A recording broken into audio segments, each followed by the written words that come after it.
Itong Undersecretary for CAAP, si Director General ini from the AFP po ini, Lieutenant General Raul Del Rosario, nakaulay pa po siya.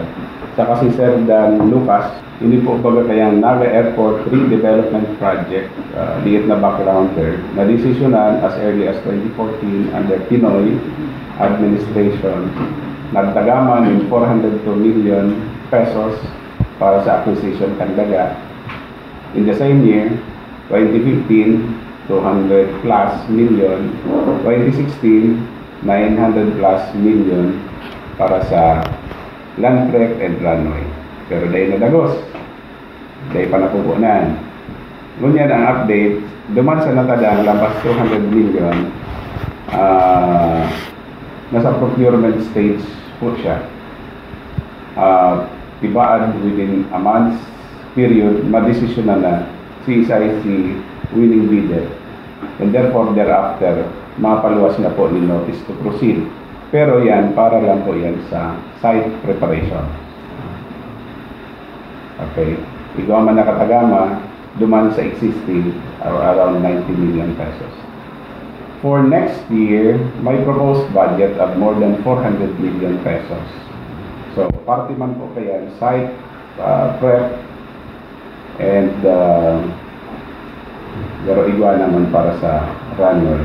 Pero kulang pa po yan naman yung budget na yan. Kaya dapat kada taon may nakatagamang budget. So, igwa sa 2026, dapat igwa man sa 2027, 2028, 2029, tibaan po 2030,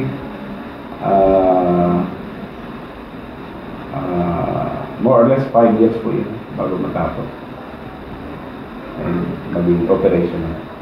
So hopefully dire-diretso na po. May kustudo po yung kasi dito may mga nagreklamo sa kaso. Ang totoo kaya, may nagreklamo, pero aramon taan na ang kasun kaya nagreklamo, kaya nagkontra. Si presyo kandaga. Saan gusto lang ibayad po sa ILDA, 8 pesos and 85 centavos. Samantalang si budget na available 160 pesos per square meter. Pero kan halio na po sa Kapitolyo si pag-acquire ibinalik na po sa DOTR sa Solgen base sa kasubuan po ng Regional Trial Court. Nabago. Ang sabi ka ni Solgen, ang ibabayad din ngayon sa Indo, 160 pesos per square meter. Tayo maniya si Big Tagama. Alagad, si iba okay na, si iba, day pa. Ang sabi ka ni iba, yung 160 ngayon, si presyo ngayon, kan 2014. 2023 na ngayon, 2024. Iba naman niya ang presyo.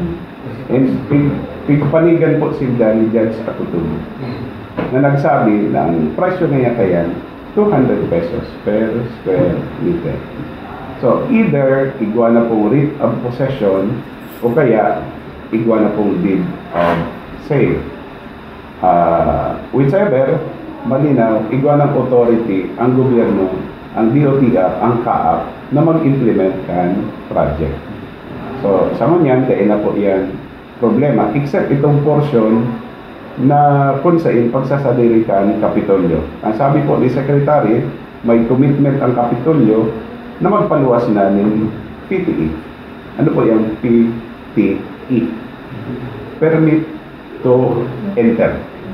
Pag-iwa na po kaya, dapat may pang bayad, pwede na po mag-introduce ng improvement. Pwede na pong duman sa lugar na ito si patrabaho.